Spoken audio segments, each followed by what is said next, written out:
Sa aming pakikipanayam sa tanggapan ng turismo sa Bayan ng Buhi, narito ang aming nakalap na mga impormasyon. Tara, samahan niyo kami at mag-explore tayo dito sa Buhi.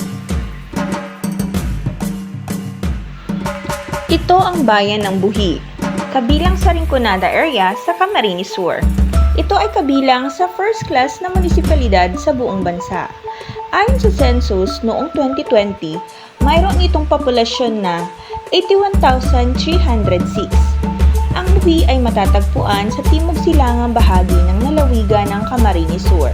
Ito ay nakatali sa silangan ng Bundok Malinaw, sa kanluran ang Bundok Asog at Iriga City, sa hilaga ang mga hanay ng kabundukan ng Sangay, at sa timog ang mga hanay ng Pulangi Albay. Mga barangay. Ang Bayan ng Buhi ay nahahati sa 38 mga barangay. Bawat barangay ay binubuo ng mga purok at may mga sityo. Dito sa Buhi, matatagpuan ang kilalang lawa, ang Lawa ng Buhi. Ayon sa Guinness Book of World Records, ang Lake Buhi ay tahanan ng pinakamaliit na nakakain na isda sa buong mundo, na lokal na kilala bilang sinarapan o tabyos. Dito rin matatagpuan ang pinakamasarap na tilapia na siyang pangunahing produkto ng Bayan ng Buhi. Ayon sa kasaysayan, ang bayan na kilala ngayon bilang Buhi ay nagsimula bilang isang maliit na pamayanan ng mga refugee na tumakas sa galit ng Bulkang Mayon daan-daang taon na ang nakalilipas. Ang mga taong ito ay nagtatag ng isang permanenteng pamayanan sa isang lugar na malapit sa lawa at umunlad sa paglipas ng panahon. Ang pangkalahatang exodus ng mga taong tumatakas at nakatakas sa mga matinding kalamidad tulad ng pagsabog ng Mayon ay kilala sa lokal na katutubong wika bilang nakabuhi.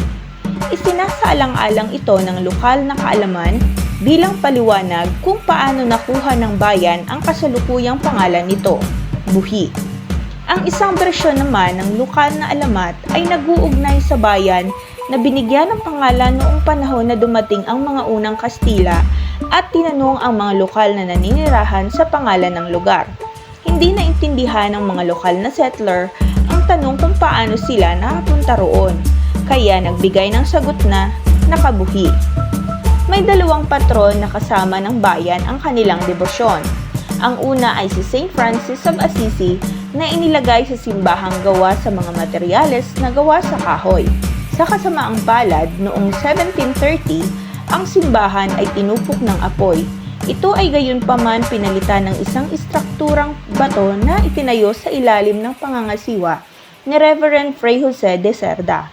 Isa pang santo ang iniluklok, si Saint Anthony ng Padua.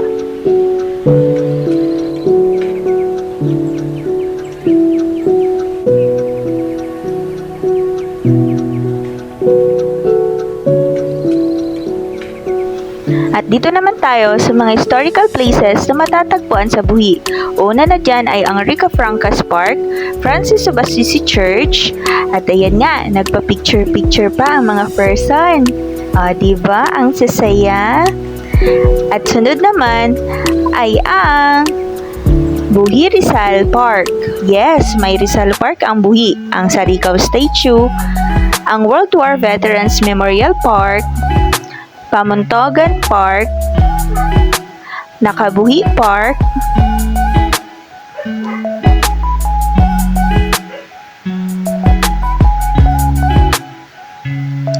at ang ilan sa mga tourist spots na matatagpuan dito sa Buhi.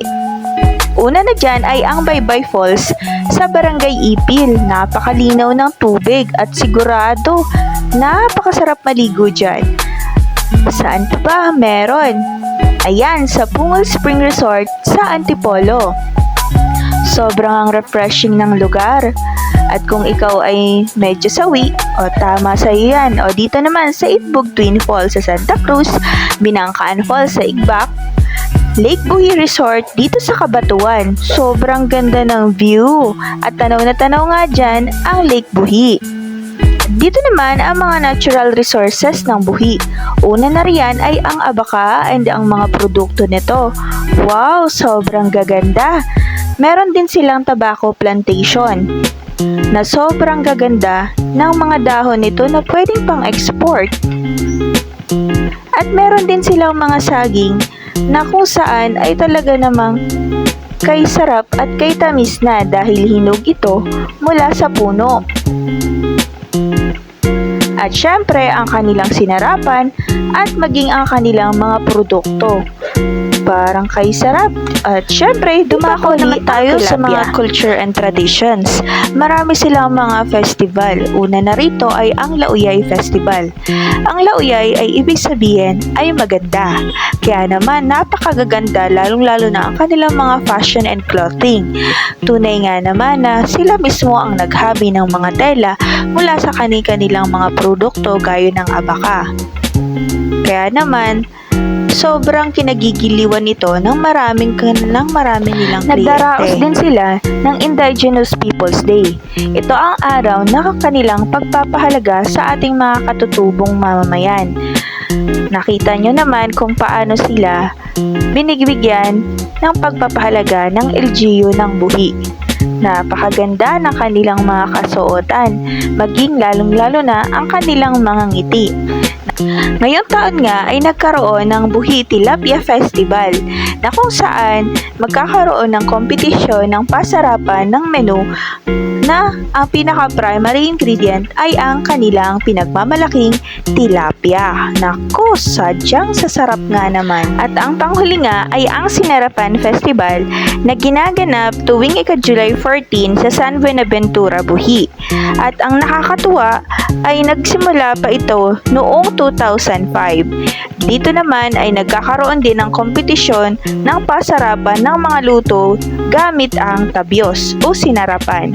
At yun lamang po. Maraming salamat!